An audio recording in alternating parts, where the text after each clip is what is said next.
look out over the current basketball courts in the RAC. The picture to the right will be our new cardio space, which will provide us with approximately 20 treadmills, ellipticals, rowers, bikes, and we will have, in this area alone, approximately 55 pieces of cardio equipment.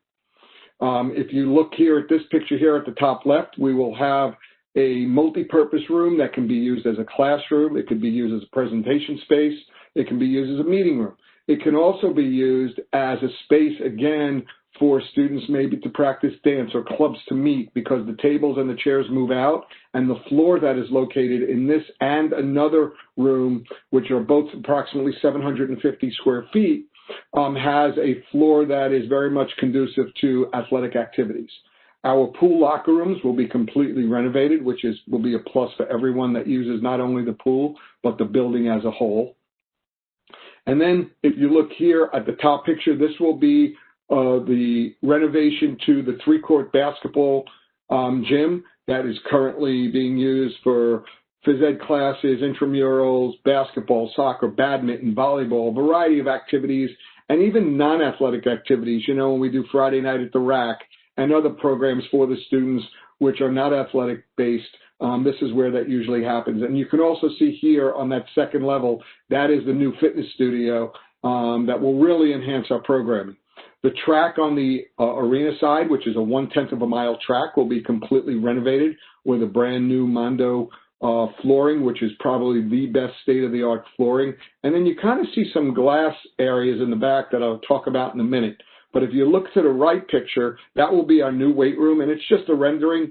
We're really going to focus here on the selectorized machines, TRX training, core body training, light weights, and this room will also be used for workshops and clinics, and maybe even some personal training. If we continue further, if you look on the bottom right, which we think is going to be one of the major highlights of the whole program, is we will now have a cycle room for spin classes and, again, other activities. It'll have 2 85-inch TVs, full sound system, a tremendous fan on the top to keep it cool, storage space for our participants as well. And then if you look at the top left, which is actually the room right next to the spin room, is a functional fitness personal training room and also a high-intensity training room. These are activities that we've never had before, and we really feel that it will enhance and engage our students on levels that we've never been able to do it. Plus, when you walk into the RAC now, it's going to have a tremendous wow factor. And that's what the renovation will bring to the program. And again, I think it will just enhance all of student life and engagement with students and faculty staff in a variety of different ways. So I hope I answered your question. I'm very excited by all of these renovations. It kind of looks like the ILSB, which is like one of my favorite buildings on campus. So I love seeing all these like nice, clean pictures. Yeah, and we really tried to enhance it with color. What's not being shown is we're working on a graphics package to really bring, you know, the pride of UMBC with our retriever and other university colors to just really connect with everybody and show how proud we are of what we are. So my next question is for Mr. Doyle from Division of IT. What measures are you taking to support students who have issues with internet access, especially out-of-state and international students? So we've done, it's a great question, and it's actually the biggest challenge we faced with the move to online. We thought it was going to be access to having a computer, but it turns out that really the largest challenge we saw was reliable internet access, because so many students are used to using either connectivity on our campus or even in public spaces, all of which in the springtime, especially in lockdown, went away. We've done a couple of things. So for students that have a financial need, we have if you go to doit.umbc.edu/students, we have a whole selection of material to help students get online and get connected. And right on the front page of that form, sorry, my cat is running into the monitor. Sorry about that. Right on the front page of that, there is a form where a student that is having trouble, either who needs access to a computer or is having connectivity issues, can submit a form, and we'll work with them. We back in the summer, we bought a large number of Wi-Fi hotspots from both Verizon and T-Mobile so that we can provide those to students that may be having issues. And what we'll do is we'll work with the student, figure out where they are, which carrier is going to have the best signal, and then we can either give them that device for the semester or we can actually ship it to them if they're somewhere out of state. And so we're trying to see that. We've had some. I will say we've also reached out to the academic side to try to inform faculty and folks in student affairs and some of the other areas. We're working with the Academic Advocacy Center and other groups, but we do want to make sure whenever possible we're getting the message out that this exists, because I think what we saw in the spring was we had resources available, but the students didn't always realize that they were there to ask for them. And so we want to make sure people know whether it's internet access or you just need a computer or your computer broke. We have short-term loans with the library, and then we can do long-term loans to make sure everybody has the tools they need. Okay, thank you. My next question is from Dr. Herman from UHS. How are you providing students with resources for the flu? Are we providing resources? So we have online education is going to be coming out in social media. There'll be materials on campus, and we're getting ready to start our flu clinic coming up that'll be available to students, residential students first, and then to other students if there's availability. Okay, thank you. All right, and my next question is for Dr. Hoffman. How can on-campus students receive information on voting? Hopefully, you're with information about voting. If you're not, then we will get it to you, and we would love to have RSAs help in that.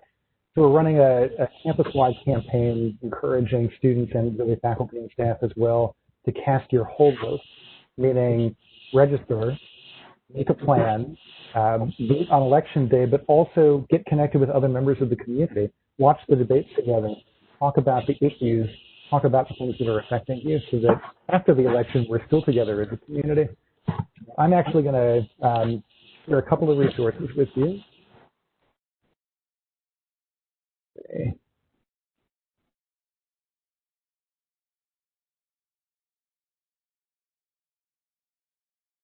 So if you follow the link, you get to a flyer, and the first part of it is just links to a bunch of resources, including the All-In to Vote resources that allow you to enter your address. You can check your voter registration. You can register to vote in any state. You can learn about the process of requesting an absentee ballot. In Maryland, the voter registration deadline is a couple of weeks on October 13th, so now is the time to act. But you click through the links and you get to some great resources. You can take the All-In to Vote Pledge to Vote, which UMBC is, last I checked, #4 in the nation of people committing that they're going to vote in this election. And then further down the flyer, you get a list of programs that are going on, connecting to faculty, staff, and alumni around issues at stake in the election. And you click any of those on this flyer, you can get to RSVP links and sign up to participate. So we also, I'm going to share one more thing, is the Center for Democracy and Civic Life maintains UMBC's official voter information website. So you can click through there, read about all the deadlines, click through to the online voter registration in Maryland, get information about registering in any other state. I'm hoping that information about how to vote, where to vote, the need to vote is going to be really hard to avoid in the next month.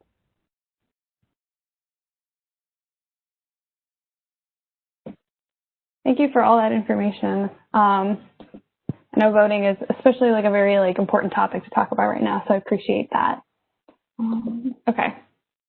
So that is all for our first round of questions.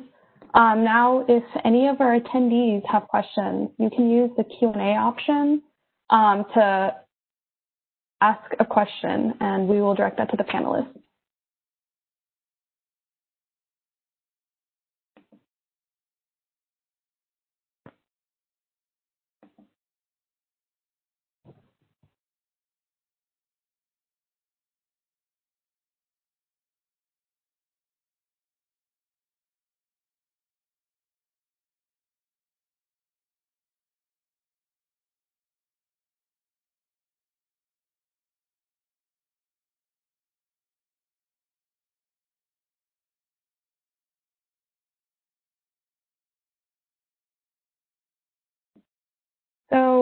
someone has a residential life question asking about if there are residential life scholarships for the spring.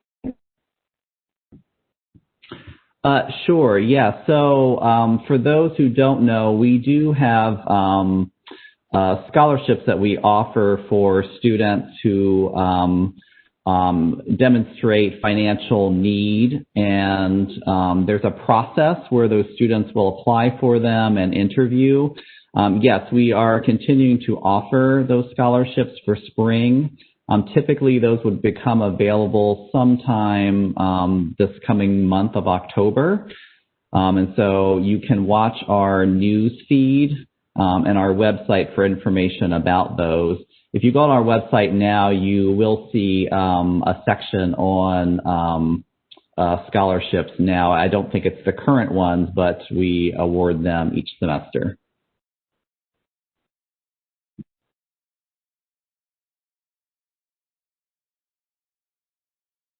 So someone has also asked sort of a general question. If you all have any ideas what courses are going to look like next semester in the spring.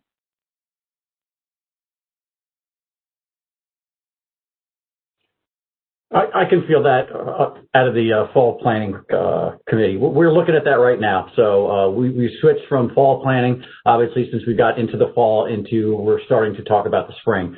So our team is actively looking, and it's hard, to be honest with you, because we don't know how the virus is going to evolve over the winter months and so forth. But we have plans in place right now that we are taking a look at how our courses and our residential hall capacity will look in the fall. It's a work in progress.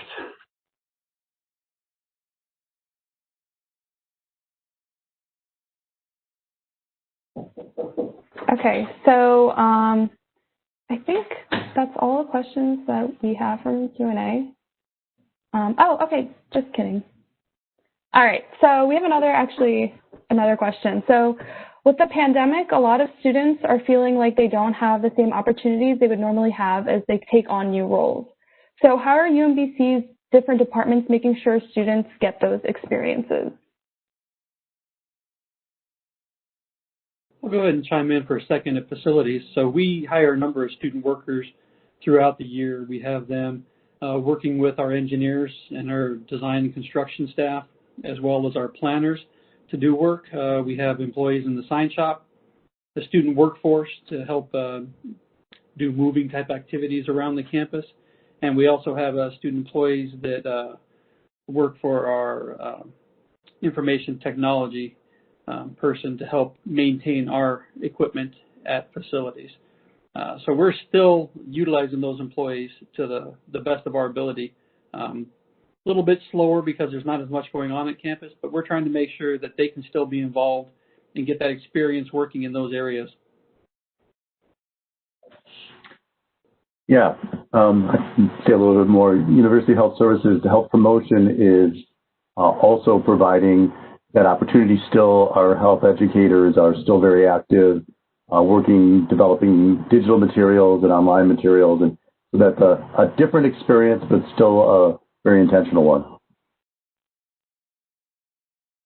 I can jump in too. A big part of what we do is prepare students for leadership on campus that translates to leadership in the wider world. So we are doing actually more programming now than we would have done in previous fall semesters, and are coming up with ways of achieving virtually what we would have preferred to do in person, but I think we can gain a lot from doing it virtually as well. So for example, we have the week-long Strive Leadership for Social Impact retreat, which happens during winter break. It's going to happen virtually this time. And that has been a place where students who often have not been involved on campus before go connect with each other through a lot of reflection, team building, learning about how social change happens, and then come back to UMBC and often are in positions of leadership within a year. And so we're concerned, right, with the same concern I think that's motivating the question. We don't want students to miss the opportunity to build those skills and to be in positions of leadership. And so Strive will happen. And if I could echo a lot of what Len and some others have said, we use students very heavily in DoIT. We have more student workers than we do full-time staff. And a lot of what we can do can be done virtually, can be done remotely, and so we're still using students in those capacities, but we've also found new ways to engage our student workers. We did a series of return to campus, what we called student sprints, where we really wanted to reach as many students as we could to prep them to make sure they were comfortable with the technology they would need for the fall semester in a mostly online environment. And a lot of our student workers really took the lead on delivering that training because they know exactly what's sort of been expected of them in the classes. So that's a way that typically we hadn't used student workers, that we were able to engage with them. The on-campus student worker, that's been a little slower just because, again, we're trying to keep people distance and safe, but we're still trying to provide at least as many, if not just a little bit different opportunities whenever we can. Yeah, for residential life, I mean, student employment is crucial to the work that we do. We really can't provide the services and experiences of living on campus without student employees.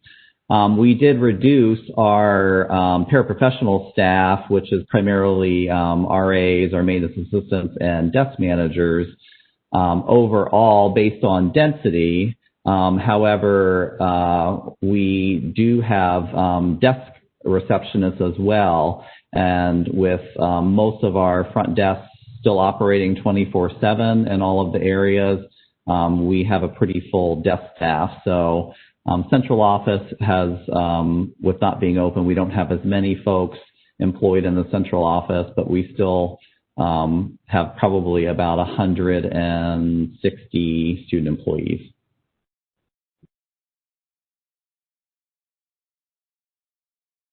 Okay, thank you. Oh, sorry. As far as dining goes, we usually have a workforce of about 230 associates, 170 which are our full-time associates, and the rest kind of fill in with students and managers. We've done everything we could to keep as many full-time associates on this year, so that they can support their families and do those sort of things. But more and more, as we're finding some hours that we need to fill in, we're bringing some students on. We have about 10 students working for us now, hoping to increase that over the semester and into the spring. So keep an eye out for opportunities with dining if you're looking for something like that. And we're also using students for our safety escorts. So we wanted to keep them on the payroll as representatives of us, and they're out there responding to requests for escorts.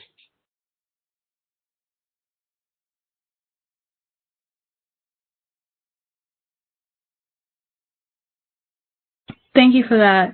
We'll be moving on to round 2 of the questions. Wait, I think, did Dr. Young want to add on to that? I think she wanted to say something, but I'm not sure. Thank you. And I'm not on screen with everybody else, but I did want, I think your question is a really, really important one. And I don't know if you meant just jobs, because I think students have lots of roles, leadership roles, people that are getting pulled into hall councils, student orgs.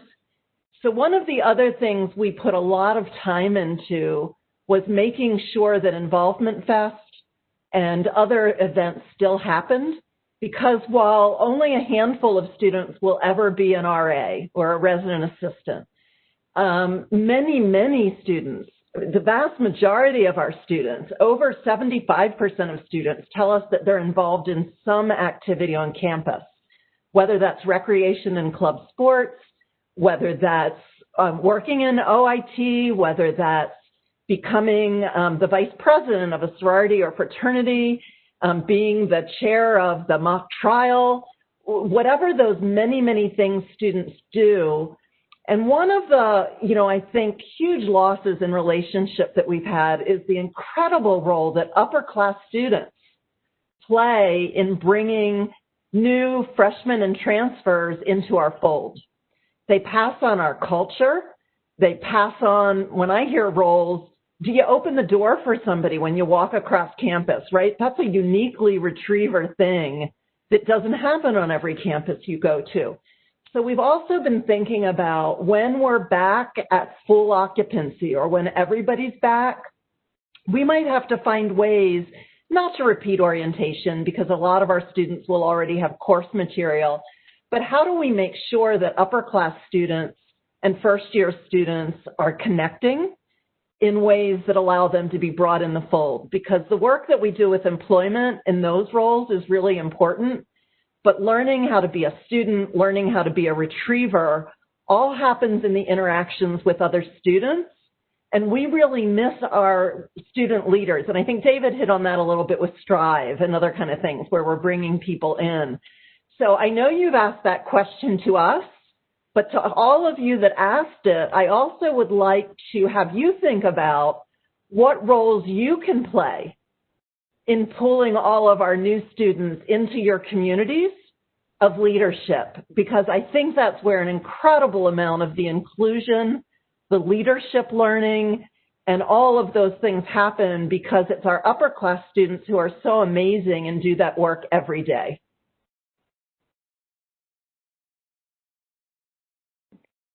Thank you for that. It's really meaningful to hear about how valuable the UMBC community is. So if that's it for this question, Charmaine is going to take over for round 2. This is for Mr. Oldsetter. When the RAC opens, do you have plans on maintaining the virtual interface in addition to the in-person experience you offer? And that's a wonderful question. It's something that we are seriously looking at. It will look differently because currently when we do the virtual programming, it's done independently from each individual instructor's location. We are looking at what that might look like and how we can continue it, because the response to that has been phenomenal. Just to give you some idea, over the spring, we already have the numbers from the time we shut down in April until mid-May when we stopped running classes. We had over 12,000 students and other participants work out during that time. Right now, we're averaging about 50 to 60 per class that we're running now during the fall. So we understand the value of it and how that assists our students and others in our community to stay connected and stay fit, even if they can't get to the RAC. And all our classes will remain on our YouTube channel and will remain on demand. So if your timeline is not what ours is, we want to be able to continue to provide you a variety of different fitness opportunities. So we are looking at that very seriously to see how we can make that happen for the future when the RAC reopens. That's a great question. Thank you. That actually sounds great. Next question is for Mr. Glenn. Are you considering ways to reduce waste from providing students with food, especially since a lot of food is being served in takeout containers? Yeah, so we worked with facilities and Ryan over the summer to kind of come up with some plans on changing the packaging that we're using and kind of moving to some more sustainable packaging. A lot of the things we had initially were recyclable, but not part of one of the streams that's recycled on campus. So we've moved away from that. We have more recyclable containers, and we're moving into some more compostable items as well. Hopefully we can get that moving in the right direction. We realize how much trash is being created, especially through dining services right now. I'm doing everything we can to kind of, well, we can't limit it, but kind of make it a little bit more sustainable. And hopefully as we get to dine in and kind of continue to move forward, we can get away from some of that packaging altogether. Thank you. I think 2 years ago, you guys did the Ozo project. I don't know if many people were interested in that. Yes, and we will pick that back up as soon as some of these restrictions lift. Our company has just signed an exclusive contract with them for every campus that we run. So it's going to be a big part of our program going forward. But right now, just with the logistics of everything, it doesn't seem like the right thing to be doing. But it's here to stay, and once we get back up and running more normally, we'll bring those Ozai boxes back as well. All right, thank you. Mm-hmm. Next question is for Dr. Fox. Will we still be offering housing in the winter for people in need, such as those who are at risk of homelessness or international students? Sure, great question. So as many folks probably know, our semester is very different in terms of our housing license. We close on Wednesday, November 25th. All of our facilities will close and we will reopen again in the spring. So we'll be doing a completely separate licensing process for spring that will launch towards the end of October. For the winter months, December and January, we have launched a survey that went out last Friday and will be due by this Friday, assessing two things from all students living on campus. One, asking about their plans, their departure plans at the end of the residence license period. So whether students are planning to leave on the last day, if they're planning to leave before that. And then the second thing we're assessing is around any winter break needs, whether it be international or a student with housing insecurity and those types of things. Based on that, we will reach out to students and work with them to figure out what options, if they have any other options, and if not, how we could accommodate them during that winter period. The challenging thing is we certainly want to offer it for students in true need. However, one of the primary goals for campus is to really not have students on campus to the degree possible after Thanksgiving. And so we want to support both of those things and particularly support people with the most need. Thank you. Next question is for Mr. Frank Cadwell. What safety precautions are you taking when a resident submits a fix-it order for both the employees and residents? Of course, we make sure that all of our staff have the proper PPE, professional protective equipment, as they go into the rooms and whatnot. The main key is social distancing. So we tell our staff, the professional staff and MA staff, if you go into the room, first make sure that the student in the room has a mask on when you're speaking to that student, and then kindly and politely ask the student to step into the hallway or step away from wherever the problem is that they're fixing, so that social distancing is maintained throughout the repair process. So go into another room, go into the bathroom, or wherever you need to go to make sure that there's more than 10 more, well, I like to say 10 feet. It should be 6 feet, but we say 10 just to be more safe, to distance yourself from the students and whatnot. We also encourage the staff to wipe down any surfaces that they are touching. And if there are other issues that are found in the room, then we will immediately contact housekeeping and have them come through and sanitize as well. Thank you. I know students would really appreciate that you guys are taking safety cautions. Yep. Next question for Officer Dillon. What actions are you taking in regards to students who do not follow the health and safety guidelines? Yeah, so this was discussed at length when we first started thinking about the fall, and that we didn't want to be the mask and the social distancing police because we didn't think that was a positive way to interact with our students by enforcing these rules. But what we have taken is more of an educational approach. So when our officers are on patrol or when we respond to calls for social gatherings of 10 or more, or people that aren't wearing their mask and so forth, we respond. Our officers are carrying extra masks with them. We'll ask the person, did you forget your mask, or do you have some other reason for not wearing a mask? Because we all know that the CDC says some people should not be wearing a mask if they have certain conditions. So we're taking a very educational approach. And in our first 5 weeks or so, we've had no real conflicts. Nobody has fought back with us on the rules, and we've seen compliance pretty much across the board, which has been very, very pleasant to see. But our officers will continue, if they see violations, to just educate the folks, ask them to comply. They might not know the rules. They might be a visitor to campus. So it's all about education and communication is the role that we're taking on this. Thank you. Yeah, I just came up on campus and saw everybody wearing masks, so that's great. Next question is for Mr. Len Karen. Are you making any changes to campus buildings to support more campus next year while maintaining health and safety? So right now, we don't know exactly what spring is going to look like as far as the density of people in the buildings or whether we're going to have more face-to-face classes than we do this year. We aren't making any changes right now. We have made changes to accommodate the fall semester. I mentioned before we installed some disinfecting wipes in the rooms being used.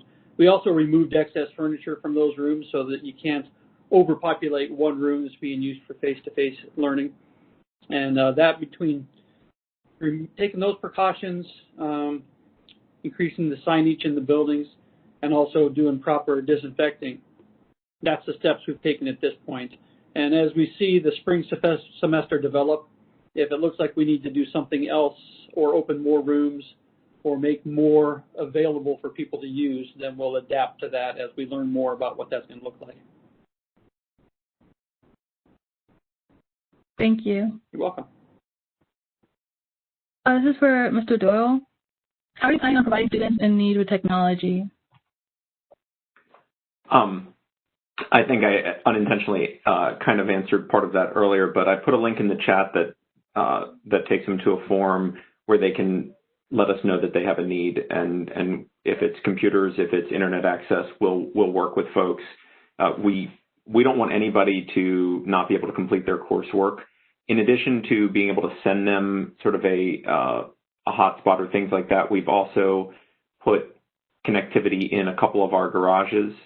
So we have it in the Commons garage and also in our admin parking garage, so that if people do need a place where they can go, where they can stay sort of socially distanced, they can at least pull up and work there. We have a number of spaces outdoor on our campus, but you need to be either a resident or somebody who's cleared to come to campus to use them, so they're not as easily accessible for everybody, but at least the parking garages are. And we've also worked with a number of students to help identify local resources, whether it's a local library or different public resources we've been able to identify in their area. So we're really trying to do everything we can to make sure they have the tools they need. The biggest thing is just if you hear of anybody that is struggling, have them reach out to us. We just need them to fill out that form or call our help desk, but in some way let us know that they're having that issue and we can work to get it solved. That's the single biggest thing, is just if you hear of that, please encourage them to reach out to us. We can't help them until they let us know there's a problem. Thank you. This is for Dr. Herman. I know, like, from last time I checked, the Career Health program was put on pause. Are you still planning on continuing it? Actually, I think I unintentionally answered that in the other question as well.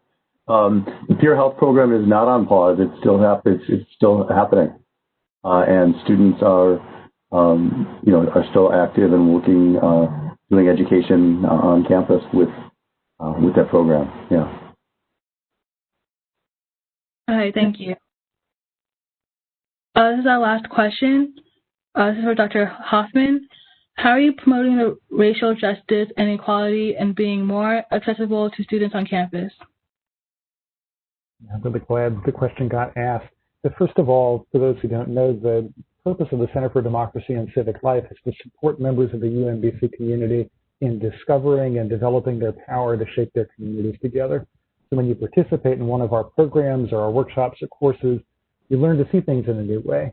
You learn to think critically about the world as it is, but also to imagine the world as it could be and to bring that world into being. So racial justice and equality are at the heart of what we do. If you participate in that Strive Leadership for Social Impact retreat during the break, for example, and you should, you're going to learn about yourself, you're going to learn how you can show up effectively in group settings, but you're also going to learn about systems of oppression and how you can address them right where you are. If you participate in our Alternative Spring Break program, you'll learn about the systemic and human dimensions of issues affecting people in Baltimore and about people and organizations you can join to address them. Every Center for Democracy and Civic Life opportunity is ultimately about putting you in a position to work effectively for inclusion, justice, and thriving communities. So as far as making our programs accessible, we connect with a lot of students through a lot of our programs, and many of them, including Strive, are geared especially to students who are in their first or second year at UMBC. And as I said in response to the question about voting, we would love to have your help in spreading the word.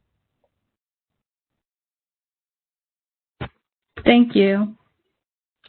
So I know, like earlier, we were, the previous panelists were saying most of the information can be found like on their pages. So we've added. I'm trying to share my content right now. So we've like added emails and links where you can talk to them.